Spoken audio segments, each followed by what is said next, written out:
امریکایان باګرام ته راورسېدل او دا خبره زمونږ تر غوږونو راورسېده. چې کله دا خبر راورسېدو نو ما چې کله سوشل میډیا کولاو کړه نو ټول خبرونه د دغه راپور مطابق صحیح را روان وو. هر چا دا دعوه کوله او وینا کوله او بعضې پکې لا باګرام کې دننه نه ویډیو کړه او دا یې ظاهرول چې وروستو دغه علاقو کې امریکایان شتون لري یا بلار را روان دي. لیکن بعد کې حقیقت دا معلوم شو چې نه اس قسمه داسې خبره نشته. او چې کله دا خبره ظاهره شوه چې داسې خبره نشته نو بیا چې کله موږ سوشل میډیا وکتله نو بیا په نفي کې دغه شان خبرې را روانې وي. د نن ورځې د درس او د پیغام مقصد زما دا دی چې کله تا ذهن په یوې خبرې باندې روان که نو بیا به تا ته د هغې مطابق دلایل راځي، د هغې مطابق خبرې به تا ته مخې ته راځي. نو خبره ده او مقصد زما دا دی چې خپل ذهنونه صحیح وروزئ او په صحیح لاره باندې روان کړئ او د خپلو ذهنونو ښه تربیت وکړئ او خپل ځان ته او خپل ذهن ته ښه غذا مخې ته کیدئ. مونږه د خپلې خېټې خو ډېر غم کوو د غذاګانو، لیکن اصل غذا هغه فکري غذا ده او فکري غذا هغه حاصلېږي دماغو ته او هغې نه دماغ ښه استفاده کوي او هغې ته وجود ته ښه انرژي ورکوي او هغې نه مونږ ته یو ښه بدن او یو ښه ژوند او یو ښه زندګي را نصیب کېږي. همیشه دپاره په افهاګانو باندې ذهنونه مه خرابوئ. دا یو ریسرچ شوی و چې کله یو منفي خبره یو غلطه خبره یو کس تا ته وکړي نو په دې باندې ریسرچ شوی و چې هر یو کس تقریبا په سلو کې 75% مخکې بیانوي، مخکې رسئ او زړه بېقرارئ تر څو چې بل ته هغه خبره کړې نه وي. دا منفي خبرې، دا غلطه خبرې، دا د چا غیبت یا په چا باندې تهمت وي.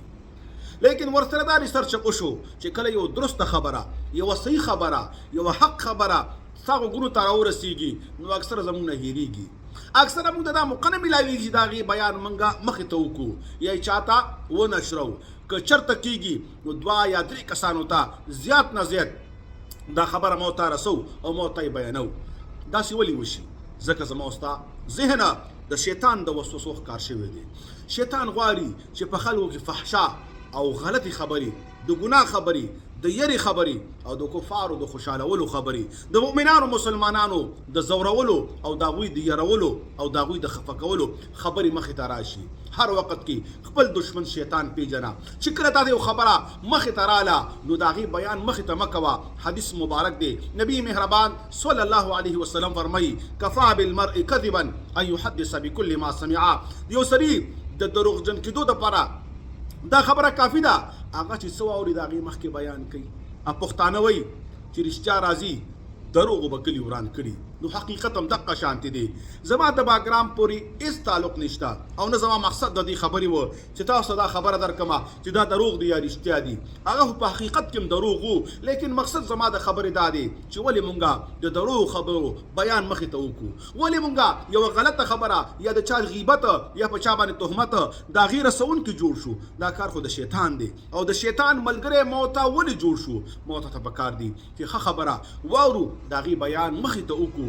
بلغوا عني ولو آیا زما د پیغمبر مهربان صلی الله علیه وسلم احادیث مبارک چې مو ته یاد کو د استاد نه واورو درس قرآن، درس حدیث یا د جمعې بیان کې یا تبلیغي ملګرو نه په جماعتونو کې واورو. پکار دی چې خپل کور والا ته مور او پلار او بچو ته د هغې بیان وکړو، لیکن دا جرأت مو ته کې نشته. ولې؟ په دې باندې رب العالمین خوشحالېږي او شیطان د هغه زړه وي هغه دشمن خفه کېږي. لیکن مو ته همیشه دپاره خپل رب خفه کړی، شیطان هم خوشحاله کړی دی او په غلطو دعوو باندې، په غلطو خبرو باندې، تهمتونو باندې، نیګیټیو پیغام او میسج همیشه دپاره مو ته خور کړی دی. د شیطان ملګري جوړ شوي یو. خپل آخرت کله مه خرابوئ بیا په فضول خبرو، بیا په زیاتي خبرو. دا ولې داسې وشي؟ دا د شیطان ملګرتیا ده، د شیطان وسوسې دي او مو ته ښکار شوي یو. الله تعالی دې وکړي چې په دې خبرو باندې مونږ او تاسو عمل وکړو. وصلی الله تعالی على خير خلقه محمد وعلى آله وأصحابه أجمعين.